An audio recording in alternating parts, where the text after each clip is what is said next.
Good afternoon, Coldwell Banker George Realty. We're very excited to present this presentation by Keaton Heimerl, and he will be sharing his screen and taking over the speaking part here. So sit back, and we're all in for a treat to learn a lot today. Thank you very much for attending. Thank you, Michelle. Yeah, where are you gonna stand? I can, is the microphone here? Should I be speaking into it? Yes. Okay. And just we'll do a check and say he can hear you. All right. Can everyone hear me fine if I stand here? Online? Michelle, you know the music that is kind of loud? But take the silence as a yes. Yeah. And I can. Definitely turn it off. Yes. We can just shut it off. Yes. Yeah. Definitely can do it. So we can hear him, yeah. Can you guys hear me on the I can Zoom? hear you.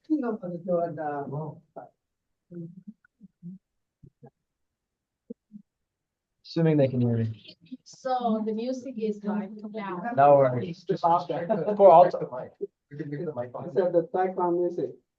Yeah, I think it's true. Yeah. You Right. want to introduce Keaton? Mr.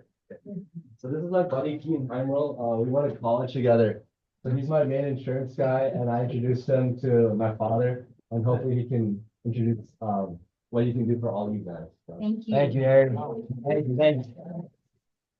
So I've graduated the year before Harry, so I've been doing it for a little longer than he has. But with that being noted, I know this is probably a hard time for either you guys individually or somebody you probably know.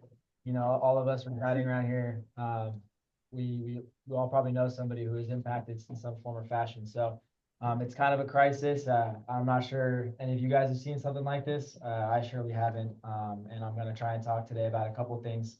The first thing being the coverages you want to see on your policy, how to properly utilize those coverages, how to know whether you're underinsured, if your policy is actually going to give you everything that you need. And if unfortunately you're not covered completely, what to do if you are underinsured, and then how to use this as realtors, use this crisis to, you know, be the hero and help people find a rental property or a new home in general. And then Peter was nice enough to send me a lot of questions you guys had prior. I'll answer those first, but at the end, I'm sure you guys have questions, and I can dive into some of those. So to start, these are some coverages that are sometimes missed by brokers that in reviewing, you know, a policy that you own or your client own, these are the coverages you want to make sure are on there. So the first one here I have is ordinance or law. This is a frequently missed coverage actually, and probably one of the most important coverages to have. It's 3 separate coverages. I'll go into all 3 of them, but they're A, B, and C. The first one is the undamaged portion of the building. So if, you know, your house was impacted by a fire, but the fire only burned down half of it, the insurance carrier is going to look at that and be like, well, we'll pay for the damaged portion, the part that's burned down, but half the building's still standing. That's undamaged, so we're not going to pay that. But you can't rebuild the property without knocking it down. So you're still on the hook for 50% of the property. And that leads us to our next coverage, B, which is the demolition cost. So, you know, if half or 3/4 of the property gets burned down, you have to knock the other part down. That's not going to be covered either. That's also an expense you're going to incur. If you don't have this coverage, it's all out of pocket. And the last one is also an important one. It's called increased cost of construction. So this is especially important for older properties built, you know, anything prior to 1990. They're a little outdated, as you guys know. When you're building new properties, there's codes you have to adhere to. For example, you know, a property built in 1950 might not have sprinklers, but if you're reconstructing, the city might require you to have sprinklers. Insurance is here to replace your property with a like, kind, and quality, not give you free upgrades. So if you don't have this coverage, you're gonna be on the hook for something that might be required, like sprinklers. So this coverage is missed a ton. If you don't have this, you might be paying a little more out of pocket than you had anticipated. The next one I want to cover here is loss of use. So this is essentially all of the costs you're going to incur by renting that you wouldn't normally be incurring if you were living at home. So whether that's rent that you're now paying, if there's a commute difference to work, if you're 15 miles farther now and you're spending more on gas, that is a cost, an additional cost you're incurring by living somewhere else. Typically, you want that to be 20% of the building value. And I'll go in how to make sure you're covered in that sense, but that is a coverage you want to make sure it's typically included. I haven't really seen it excluded, but as far as what the limit is, I'll get into that in a little bit. This is an especially important coverage right here, extended replacement cost. A lot of people struggle to see the value in this coverage, but I always try and have at least 125 to 150% of the replacement cost. And you might think like, why do I need this? You know, my property's worth $1 million. Why do I need additional limits if I have enough to rebuild it? The reason for it is crises like these. If you think about it, there's 1,000 properties that have to get rebuilt. That's going to strain the lumber resources. That's going to strain labor resources and everything else. It's simple supply and demand. You know, there's a high demand right now. It's going to drive the supply down, which increases the price. So if your property would normally cost $1 million to rebuild, with all of this stress and everyone trying to do the same thing as you, that's probably going to increase the price. So if you don't have an extended replacement cost, what would normally be $1 million, you know, it was done correctly. Without that, you might be paying a little bit out of pocket. So just check to see if you have that covered in your policy. The next one, debris removal. It's not super important, but definitely catches people by surprise. You know, all that rubble and stuff. You got to pay someone to move that for you and dispose of it in a proper way. And, you know, if it's not a coverage on your policy, that's going to be a cost you incur yourself as well. Now, the last thing I have here is wildfire exclusions.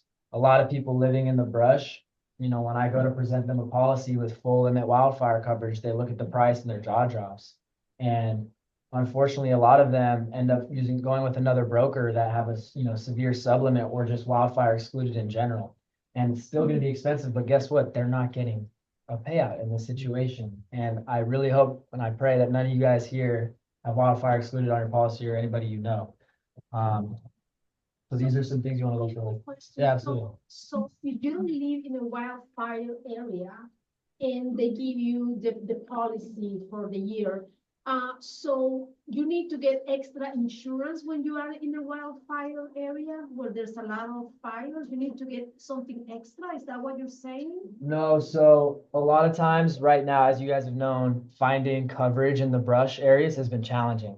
And a lot of times carriers will be like, oh, well, we'll insure the property, but we're not going to insure wildfire. We're going to list that as an exclusion. So we'll cover everything else. But if your property burns down because of wildfire, we're not on the hook for that. Oh, my goodness. And if you want to find coverage that includes this, you have to pay a higher premium, obviously, usually in the surplus market. So it'll be explicitly stated on your policy. So, Tiffany, Yes. now, if you cannot get the insurance, you should go to the California Fair Plan. Correct. Does it cover the firefighter Correct. So automatically? yes, if you have a policy in place, it goes only up to $3 million of coverage. So it's kind of hard for the larger homes up there that cost more than $3 million to replace, because then you're underinsured. You're only going to get 3 million max. And the FAIR Plan is not a standalone policy. You use that as well as a DIC policy, stands for difference in conditions. And that covers everything that the FAIR Plan does, because FAIR Plan is very focused on just wildfire. It doesn't cover your liability or anything like that. So You said DIC plan, right? correct. DIC. How do you get it? California Fair Plan. Using a broker like myself, I think some State Farm offices are writing just the FAIR Plan, but they won't write the DIC. But a licensed broker can help you do that, but it's through the state. So we have to tell the insurance broker that we want that. Correct. Now, I always tell people this is a last resort. It's not great coverage. It's not great. It's like if no carrier whatsoever anywhere will offer you wildfire insurance, that's where you go. Okay, so it's a last resort, very last resort. I'm sorry, what does DIC stand for again? A difference in conditions. So it's just basically, or you call it a wrap. It wraps around the FAIR Plan to make it a more cohesive policy. I know you want to move on in your presentation. No worries. While we're on wildfire topic, the current order of the non-cancellation of insurance policies for all those victims that are in a certain area within the boundaries of the wildfires are at a moratorium, right, for 1 year for wildfire risk. So does that mean, since you're talking about the wildfire, is that just for wildfire insurance or the whole policy where it's a moratorium? Is there a difference? Now, I don't want to speak in a matter of fact right now, just because it's all just going on. Every carrier has their own, you know, procedures and moratorium zip codes in place. From my understanding of what it is right now, you know, affected zip codes or properties within a 20-mile radius were offered by Ricardo Lara, our insurance commissioner, an additional 12 months where they can't be canceled or non-renewed. Now, my best advice when it comes to that, I don't want to, you know, say something as a matter of fact. Call your carrier and ask them how this is going to impact you in that regard, because, you know, that bill was just passed. I'm not too sure how it'll play out. Okay? Does that make sense? Yeah. All right, sweet. Any other questions before I move on? All right. So there we go. So how to determine if you're underinsured. So the first thing I want to cover is compare your policy limits to your actual rebuild value. So on your policy, one of the first coverages listed are going to be replacement cost or the building value. And that's going to be what you're predetermining before issuing the policy when working with the carrier and a broker, what your property is worth. Because once your policy is issued, it's a legal binding contract. That's it. There's no negotiations, midterm, or anything like that. Once the price is set, that's what you get. So there's a lot of pre-underwriting that, you know, I would do or another broker would do prior to issuing a policy. And to see if it was done correctly, you can use a little estimator, a little math equation to kind of see if you want to review your own policy. It's very similar to price per square foot in your guys' reality, where it's like the market price per square foot, but we want to do something a little different. We're gonna do the rebuild cost per square foot, multiplied by the total square footage. And a kind of a metric you want to use in California, it's a little more expensive. You know, a tract home might be 300 per square foot. Most people's homes is going to be around 400 to 500 per square foot. And then, you know, the larger, you know, custom homes are going to be closer to 8 to 1,000 per square foot. So based on, you know, the location, size, and quality, you can kind of gauge where you range in that spectrum of 300 per square foot to 1,000. And you can multiply that number by your total square footage. And if that number is close to what's on your policy, then you're probably okay. But if it's a lot less, I don't know if, you know, your broker wasn't, you know, accounting for inflation over the years and they were just keeping that same value. We can get into that a little more deeper, but that's kind of how to like get a mental ballpark of whether or not you're going to have enough money to rebuild your home. Second one here is for the loss of use. You want to budget out what it would cost you for rent the next 2 to 3 years. You know, typically it would take 18, 24 months to build a home, but now with everyone doing it, you know, supplies limited, we might be on the hook for 3 years. It might take a lot longer than we think. So you want your loss of use to be about 20%, at least hope for it to be 20% of that first value we mentioned, that building limit. And then, you know, live beneath your means, right? And, you know, just try and think of all the expenses that you're going to incur, budget it out, and see if that limit will be covered. One important thing to note, typically, you're not limited per month, but you are limited up to that final number. So you can use all of it in 12 months or all of it in 24 months, whatever the terms specify. And then I touched this a little bit. The California Fair Plan is a maximum limit of 3 million. This isn't going to affect most people, but the people with the large homes that are going to cost more than 3 million to rebuild, and they were insured by the Fair Plan, a lot of that's going to come out of pocket, well, depending on, you know, how expensive their home is. You So talk about most of the properties up in Palisades. yeah, they're done. Well over 3 million. Malibu as well. It's tough out there. Yes, sir. Insurance companies have not found they want to increase the insurance. Say it again. Insurance companies have not found, so let's say if you're uninsured, you want to increase the insurance, do they have a problem with that or? Not on the renewal, but like midterm, if you had a loss during your current policy term on your underinsured limits, like there's no negotiation there. It's that's what I was mentioning earlier. This is what you do prior to purchasing your policy at the beginning of the term. You want to make sure all the limits are there, using a broker to make sure that your limits are going to be satisfactory, because once that policy is issued, there's not much you can do until the following year. Okay, until it's time to renew. Correct. And then you can adjust the limits before you issue that next one and then update them accordingly. So you can only do it once a year? Pretty much. That's why it's very important to work with a good broker that knows what they're doing. So they usually, so for example, I have all the state. I don't even, they just renew it. They just send it to me. So they don't do their homework? Is that what you're telling us? So I can't speak for other people. I do my homework, and to kind of protect myself, there's this thing I add on all policies called an inflation guard. You can set it to 4, 6, or 8%, and it automatically, without me having to do homework, bumps up, whether I set it 4, 6, 8%, all the limits accordingly. So then it just increases your limits a little bit every single year, so that if, we're in this situation that, and I, forget, it's just automatically applied. Ethan, during the rebuilding period, Mhm. if you're staying with your folks, you don't need to go rent a place or stay. Correct. Can you use the loss of use to rebuild your home? No, so that's only the rebuild. However, if you want to get, a little sophisticated with it, if you want to, pay your family rent, you can use that as an expense, and then, but they're not going to pay, they're not going to move your loss of use limit to the building. But there's, ways you can, say that you're paying rent when you're not, so, That's a smart move. yes, sir. It's good. All right. And what do you do if you're underinsured? I've kind of implied there's not really much you can do. However, if you were working with a broker who wasn't disclosing things properly, like you were under the assumption you had wildfire coverage, but then you find out, wait, they're denying all my claims. Why wasn't I covered for this? And your broker didn't make it apparent at what you were buying, you could take legal action. We, just like you guys have professional liability insurance. If you misrepresent a property you're trying to sell, and the buyer, they move in, they're like, what is this water leak? I didn't know about this. Why didn't you tell me? You're gonna get sued, just like I am. If I sell you a policy, tell you you're covered and you're not, we call it E&O. So that's what that, insurance is there for, because you guys aren't the professionals, right? We're supposed to be. And if we lead you down the wrong path and you thought you had wildfire coverage, but you don't, that's when you take legal action.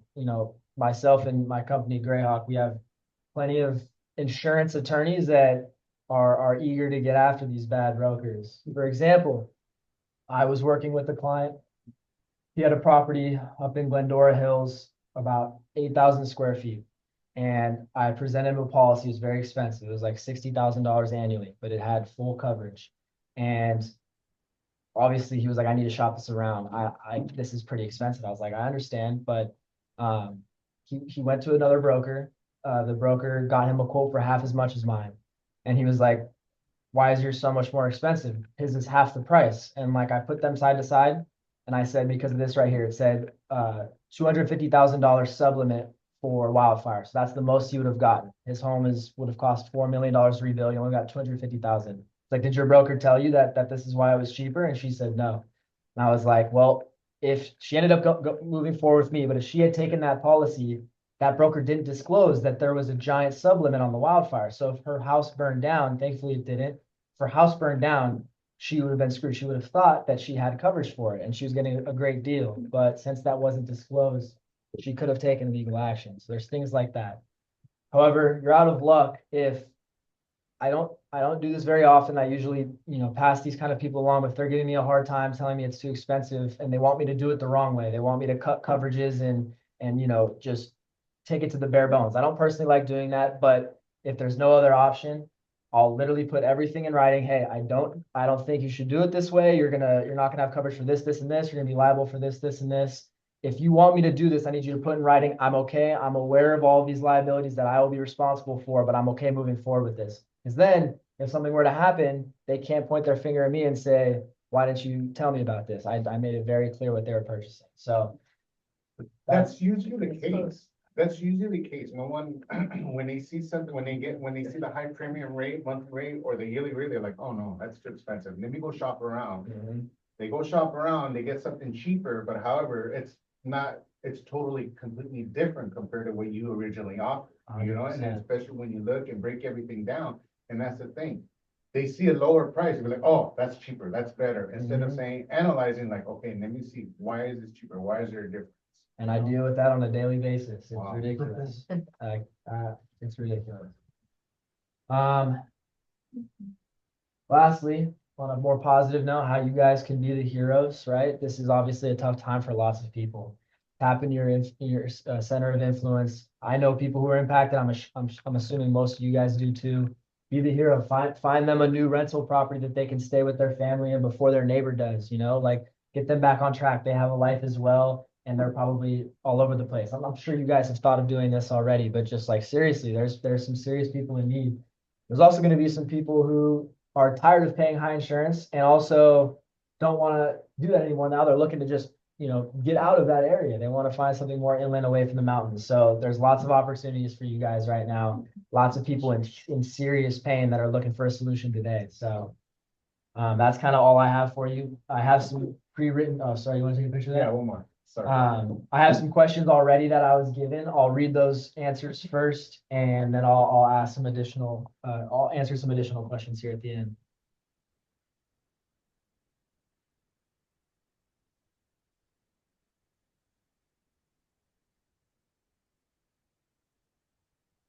Okay, cool. All right, so the first question is, with the house burned down, is the homeowner still obligated to continue paying for the house payments, principal, interest, tax, insurance, HOA for owner occupied residences? So to my understanding, every lender is different, but if you don't make a mortgage payment, they foreclose your property. So keep paying your mortgage payment. That's their own agreement unrelated to natural disaster. They're the ones getting paid for the house anyways. Unless they have a different rule, I would talk with your lender, but to my knowledge, don't stop paying your mortgage payment. As far as insurance goes, if you have a total loss, there's nothing to insure. So there's no need to pay insurance if, your house is on the floor. However, the workflow for that is once you start rebuilding, you need insurance for that because, if a general contractor is halfway done with your house and then something else happens, you don't have a policy in place for the course of the construction, then you're just going to eat that cost. So the next policy is a builder's risk while construction is taking place. Once it's finished, back to the regular homeowners. Yes, sir. So once a house burns down and there's no structure, but the land is still there, so you're still obligated to pay property taxes? I'm not too sure. I can't speak on the property tax portion. I'm not a CPA, but I mean, there's no structure there, but. I- You can appeal, you can go to the assessment office and appeal. yeah, I'm sure. I'm sure people during this time, are somewhat understanding and can probably make certain exceptions, but I don't want to guarantee that for you. Okay. That's a different department. Yeah, yes, sir. You I still- saw recently in a lot of social media, people saying that you have to take pictures of all the things before fire or before you evacuate the homes. Does that work with insurance? As far as like filing claims and trying to, get your money's worth out of your policy. Yeah. Yeah, so obviously that's gonna be hard. However, I've been recommending to people that, you dig through your camera roll, you try and find as many pictures as possible to show like the pieces of furniture, start a Word document or a spreadsheet and try and itemize everything out. And the purpose for doing that is, these insurance carriers are going to be up to their neck in dealing with claims. And if you can come in prepared, organized with everything listed out and make their job easier, they'll appreciate you for that. And, they're still humans too. If you make their life easier, they'll try and make your life easier. So yeah, having pictures and all that helps. I know like if your house is burglarized and you don't itemize all your jewelry and whatnot, it's not insured. But let's say your whole house burns down along with all your personal items like jewelry and handbags, whatever. How would that work? So a claim is filed based on the cause of loss. Theft is different than your stuff burning down. So if your stuff is burned, that's fire coverage and that would trigger your personal property expense. But something stolen, that's a separate coverage. It would trigger a different part of the policy. So there's a sub limit usually for theft insurance. You have to have a personal articles floater for, more expensive pieces of jewelry and stuff like that. So it depends on like what's the cause of the loss. If it's theft, yeah, it's not going to be covered. If it's fire, that's a little different. And is there a supplement on that too? I'm pretty sure, every carrier is different. They have their own terminology, but a lot of that would fall under personal property. Some of them might have terms and conditions where it's like, anything over one item over 10,000, like that's not covered, but usually that is included in your personal property limit. Most of the property has homeowners policy, so what does it cover? Can you? The homeowner's policy? can you Yeah, break so it that down? covers your structure, coverage A. Coverage B is additional structures, so if you have a guest house, stuff like that. Coverage C is personal property. So that's gonna be like, usually it's your second highest limit because you know, you have a lot of stuff in your home. Usually it's blanketed, not always. Some carriers will make you, you know, write it out, but if you're like with a State Farm, Allstate, they make it very easy for you guys.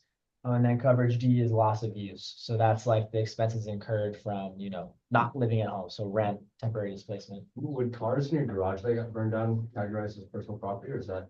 That would be under your auto insurance. So how about ADUs? Is that included on that? So this has been a frequent question. If an ADU wasn't originally on your property, let's say, you know, your property burned down, but now you're like, when I rebuild, I'm gonna put an ADU in my garage. That's not gonna be covered because that's not what was previously insured.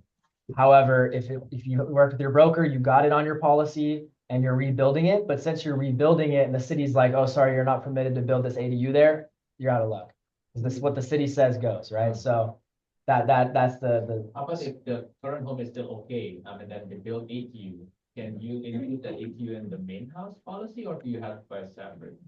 So typically, like if you say before your house burns down, you have an ADU wherever, and you know, you built it and then it does burn down, you would have coverage, but if the city doesn't allow you to do that, then the insurance carrier obviously can't pay you for it because you're not going to rebuild it. No, I'm talking about the first time when you, let's say we want to get insurance from you, Yes, sir. and the house has a main house, and then there's ADU in the back.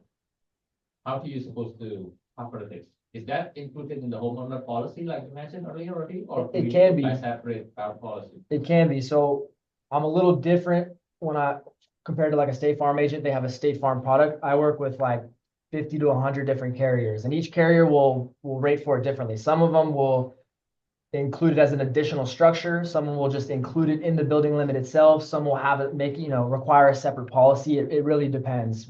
It's a case by case basis, especially depending on where the ADU is located and things like that. Did I answer your question? Yeah, the different carrier.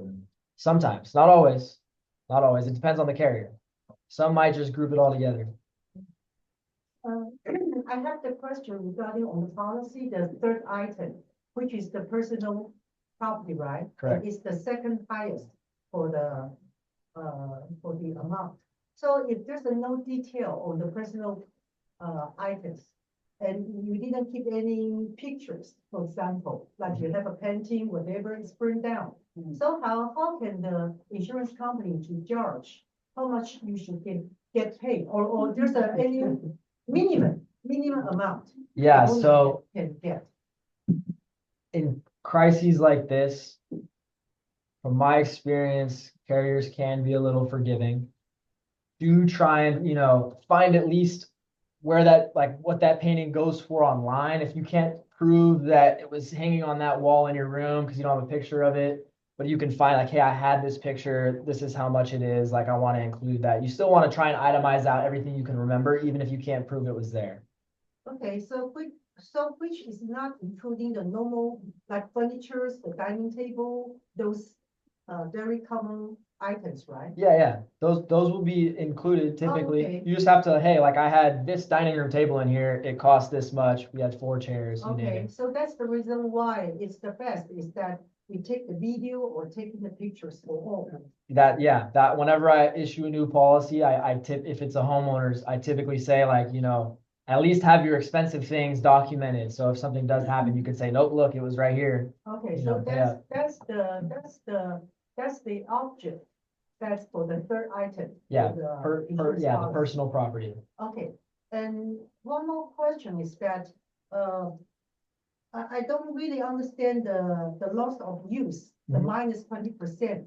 So is it means if I spend the money like renting a apartment, $20 per month, $2,000 per month, I take 2 years, right, to rebuild the house. So that would be deduct from the first item. No. It's its own limit. So when I said 20%, the limit you want is usually around 20% of the building value. So let's say your home is $1 million to rebuild. You want the loss of use number to be around $200,000. Okay. That's like the general metric, like that's the number you want to try and shoot for. It's its own limit though, That's own the limit. additional additional we can get from the insurance company? Correct. It would be a $200,000 limit just for rent and dry cleaning and additional gas used, stuff like that. Okay, okay, got it. Yeah. Thank you so much. Of course. All right, and then I have another question on here. Yes, one more. You have another one? Yes, I heard a lot of, transaction cannot close. Yeah, The escrow, right? Due to maybe the fire insurance company has pending the policy now. correct. Okay, my question is that, if I'm selling a condo, the condo has a masterpiece of the structure insurance from the HOA, right? They have insured already. If the owner the buyer is still able to obtain the HO6 insurance now, Can buyers still obtain them for the HOA6, for the HOA because 6? a lot of single family home couldn't get the fire insurance policy issued now. So Mhm, the escrow is pending, correct. because the lender will require the Mhm. insurance to close, right? Mhm. But if it's a condo situation, the condo, the HOA has already can issue a masterpiece for the structural fire insurance. Mhm. But normally the owner, with a lender required to have a HO6 for the interior in order to close. Correct. So, and you're saying, is our Any HO6 difficulty- restricted as well? any Difficulty to obtain the HOA6 now. Correct. Only because the HO6 also typically insures physical products like personal property, right? Yeah. That can still get burned down. And the reason they're putting it on pause is because since the fires aren't contained, they want to just be safe and make sure that they're not insuring something that's about to get burned down the day after. So like, once the fires are 98, 99% contained, the moratorium should be lifted, and then it shouldn't be difficult to get the HO6. So which means if we have any listing, even for the condo, we should pending not to put into the market, am I correct? Pretty sure. Because, we don't know when the fire will be. Yeah. Content. All the underwriters I've been talking But that to, would be in what fire hazard area, right? No, Or all of that's, for example, the condo I'm going to, put into the market in Orange County, in Fullerton, would that be a fact too? it's subject to the carriers. I've talked to a number of different carriers since this has happened. Some say it's a 20-mile radius for them. Some say it's 25. I've heard some say 50-mile radius. And I was trying to issue a policy today before this, and it was in Torrance, and they said it was restricted there too because of the Rancho Palos Verdes mini fire as well. So So how much of a containment does it have to be before they start lifting the moratorium? again, that's all subjective. Typically, what I've heard and seen is they're looking to get around 98, 99%. That's gonna be a while, because right I now know. we're at like 17%, I believe, in Eaton Canyon. And then, higher. is it higher now? Okay. Yeah. So hopefully with the wind dying down, it'll be much Yeah. better for the firefighter to be Yeah, down the absolutely. blade. So I have another question, maybe some other colleagues can help me. If the HOA, if the condo has the master, structure insurance to submit to the lender, right, for Mhm. buyer. I don't remember if the lender will require the HOA6 evidence in order to close. I don't remember. Typically, The HOA6. In case you use I think for a test fire, probably it will work. Yeah, but how about for the buyers need to obtain the loan from the lender? Does lender The need to see lender the always HOA6? require, yeah, Oh, okay. always require because they're based on the finance. Because the HOA. Master just, in general. Oh, okay, For the thank you. common Yeah, area. I don't For the remember. common area. yeah, typically if a lender's involved, whether it's buyers or like the master or the individual, you'll need insurance to close. So basically, anywhere LA County, anywhere San Bernardino County, we have a moratorium, right? Pretty much. So, okay, Yeah. depending on what type, where in San Diego County, I'm sure they can go ahead and get an insurance right now. Yeah, or even NorCal, up in Sacramento, they have no Right now, problem. we're kind of like in a hold until. Correct. And it's been impacting, everybody, Yes. every single Domino escrow effect deal. in so many ways. It's crazy. illustrate like an example? I've always been confused with the replacement value. How do you calculate to know that you have enough coverage? So for example, average price home in this area is like 800 to $1 million. And let's say you bought it for 300,000, now it's worth 1 million. How do you calculate that to know that you have enough coverage? Yeah, so in people like me in insurance, we look at it a little differently than market value. Okay. So you're thinking of market value, you know, I bought it for 300,000, it's worth $1 million now, but that's like due to location, stuff like that. But inherently, the property itself didn't really increase in replacement value that much because unless you're making upgrades, like adding a pool, getting a basketball court, that's really not the only thing that like increases the replacement cost of the home. So really all you're accounting for is like inflation, cost of goods increasing and stuff like that. So it's a smaller upward trend than the market price. You know, the price of homes are going like that. The cost to rebuild them kind of is very steady. It's very steady. Okay, so Yeah. so the square footage, more or less, like 300, 400? Yeah, so I like to explain like a tract home in California, it's like 300 per square foot. You know, your average homes around here probably going to be 400 to 500 per square foot. And then your homes, you know, your super nice custom homes in San Marino or up near the mountains, like the big ones you see on the mountainside, those are probably going to be closer to 800, pushing 1,000, maybe even higher.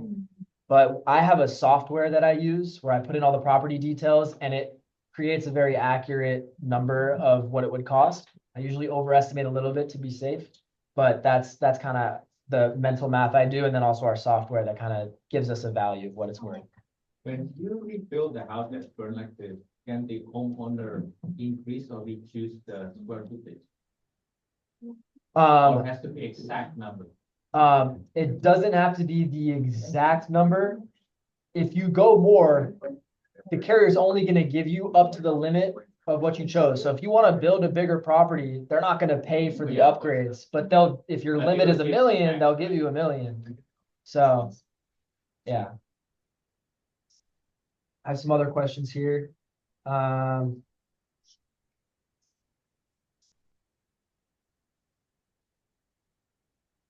covered that.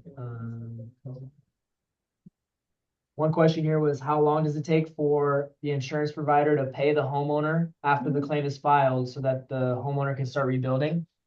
That is also subject to what carrier you're with. I had a client whose house burned down and Safeco was his carrier. They wired him $2 million that weekend, so he could start right away. Other carriers, but he had a nice policy. He wanted to be protected. He wanted to be taken care of, so he paid a little extra, but they got him his money immediately. There's some people are probably going to take up to 5 months to get policies. My biggest advice for getting your payments is file the claim as soon as possible, work with the adjuster, try and list everything out so you can make it easier for them to give you the money. What insurance company? Say that again? What insurance company that pays so immediately? Safeco. Safeco. Yeah, they took care of it. But yeah, but right now, I feel like it's gonna be a little bit longer to get some kind of reaction because, you know, you're talking about a lot of Oh, people, 100%. although they do have different carriers. True. So like Safeco may not have as many properties in this area as State Farm. So State Farm might be having a higher volume of claims files. So that also depends too. It's like, that's hard really to estimate who's going to pay the fastest, but you know, obviously people with more claims to pay are going to take a little longer. Okay. So That kind of makes sense. And I think it is better, even though it's a shocking sticker price when they say 60,000 a year for a property, but then it's like, in the end, you're pretty much covering yourself, you know? I think the way I explain it to people, if it's, you know, your home is $4 million to replace, maybe 5-6 million market, right? If it's going to cost $4 million to rebuild your home and it burns down, if you're paying 60 grand every single year, that's 67 years of payments before you actually even reach the value of your home. You're probably not going to be paying that much for that long, obviously, but like, it still makes financial sense to protect that investment. You know, it's like, would you pay 1, 2, 3% to protect $4 million? I don't know. I would. You wouldn't? Oh, I didn't think. Either that or save it in the bank. Yeah, fair. Or just sell the Oh, yeah, property. no, that's true. You're right. you're better off investing in it now, especially in California, especially with all that's been going on. You're Yeah. better off investing a little more in insurance, Yeah. just to feel, safe. Yeah, and what I also try to explain to people, a lot of people think insurance carriers, I can't speak for health insurance, but for property casualty, or they think that these carriers are trying to price gouge them. And it's all a math equation for them. They're not trying to make 100% returns on you because you live in the mountains. It's no, your house is big. There's a serious risk of fire, as they've seen. They use historical data. It's a very mathematical equation to dictate your price. Yeah, your premium's $60,000 a year if you live up in the mountains. But I promise you they're not trying to just like steal your money, because now they're on the hook for billions of dollars, and they need their business at the end of the day. So yeah. Yes, sir. Okay, my question's a little different about the fires and, how about earthquakes? How much, can you pay? How much can you insure? So typically earthquake in California is a separate policy. It's not usually included on your homeowners. Carriers like State Farm can add that as an endorsement, but most carriers, it's its own separate policy. It's very similar to how you quote out your homeowners, except it's just protecting something a little different. But you're still if you had a total loss from an earthquake, the replacement cost estimator, like the math you do, is all the same. The numbers will still be the same. The loss of use is all going to be the same, because you're still going to have to live. It's just what triggers the loss. And earthquake, since it's California, it's a separate policy. Is the insurance expensive? Yeah, earthquake insurance is pretty expensive right now. And a lot of times, it has a pretty high deductible as well. I was working with an HOA recently who opted to go with a cheaper policy, and I put in writing, protecting myself, like, hey, I don't recommend you do this. Their deductible was like 10 or 15%, and it, that was of the building value, and I think it was a couple million. So their deductible before the insurance kicked in was like almost $1 million. And I was like, you're saving, $10,000 on your premium by going with this option, but you're going to be on the hook for $1 million yourself. So, but they all they saw was price. So. Yeah. I have a question with, example you said earlier, like, for example, Simple gave 2 million upfront. Upfront. But if the owner end up building it the same thing, and then he only spent $1.5 million, do they need to return the money? Nope. Is that all how the insurance works? They give all the money upfront based on their calculation? Typically, Or no. they want to see your receipt? Typically, it's incremental payments. Now, some do lump sum, but it's more common for you to get incremental payments. It's like, okay, how much is it going to cost to, like you said, it's like, how much is it going to cost to hire this contractor? Okay, give him the 15% down payment to start construction. They give you that money, they pay that, and then they're like, they're halfway done. All right, give them another 35%. And then it's usually incremental, not just lump sum like that. So we have to give invoice to the insured. Sometimes, yes. Sometimes, it's an honesty game with certain carriers. It's like, okay, like, they have more of a trusting thing, and the more you pay, like the nicer the carrier you're with, the more freedom and leisure you have. Like my client who was just wired $2 million.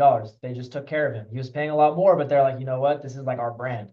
Like, if you're with us, we're going to take care of it. Here's your money. So like cheaper carriers might ask you to itemize everything out. So it really depends on who you're with.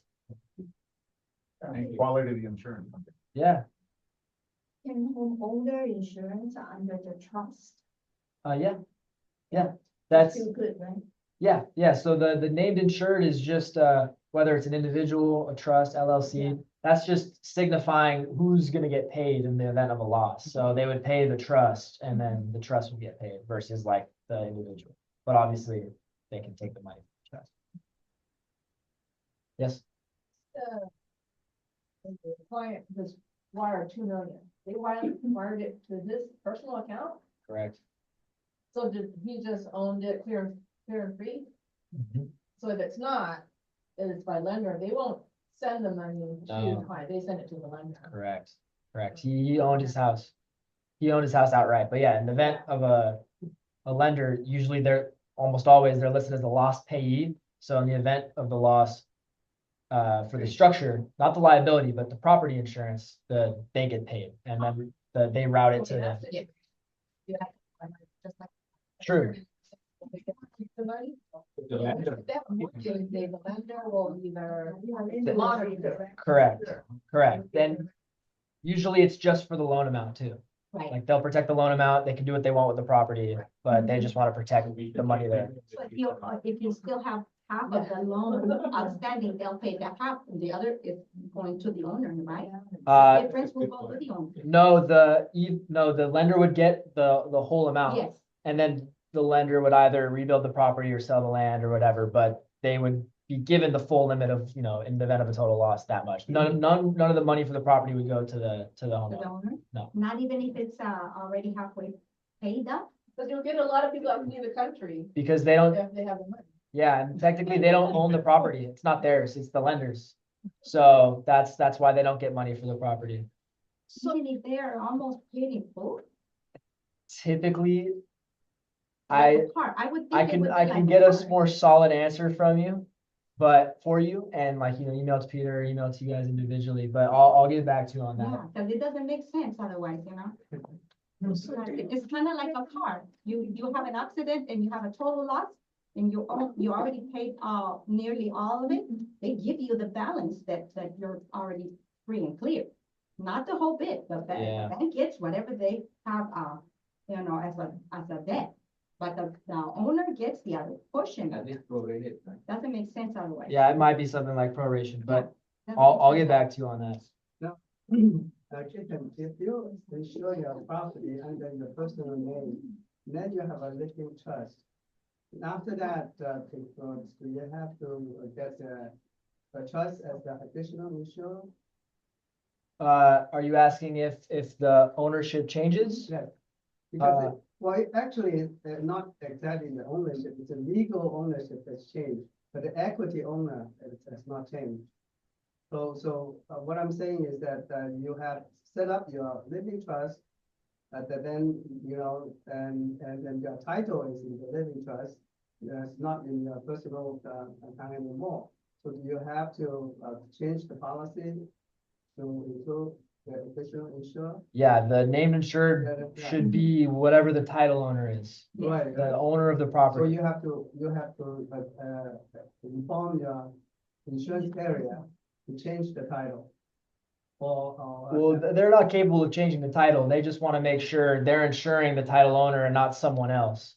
Even if the ownership's the same, for clarity's sake, you can always add your, the partners in an LLC or the family members in the trust as additional insureds. It's usually not necessarily needed if the title's owned by the trust because, Okay, so. It's all the so same. You don't need to. no, you don't need to. As long as it's your family trust and not somebody else's. Oh, right, of course. Yeah. So, cause you're, an owner in that trust, so then the money would essentially be going to you. Okay, So but then, such as, it was under husband and wife, now they become husband and wife, the living trust, then Yeah. no need to change. No.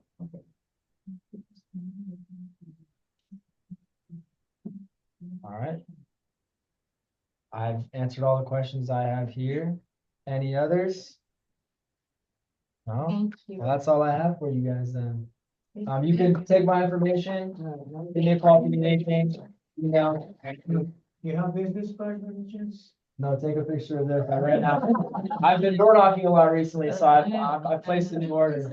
Going to be paperless.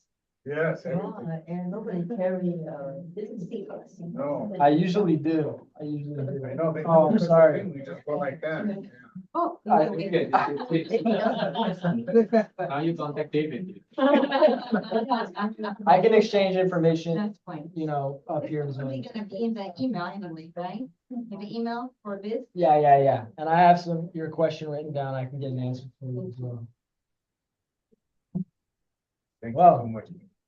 Thank you so much. Yeah, absolutely. If you guys want me to, review any kind of policy, make sure you guys are covered, I'd be more than happy. So, and if you know someone who is underinsured, I can put them in touch with an attorney, so. Thank you.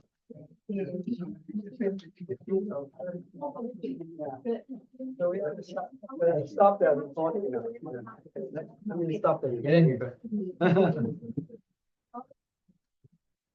Okay. That is interesting.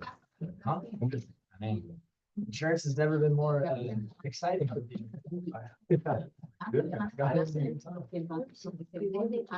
But you know, King, No, I it's okay. understand. No, don't worry about it. Don't worry about it.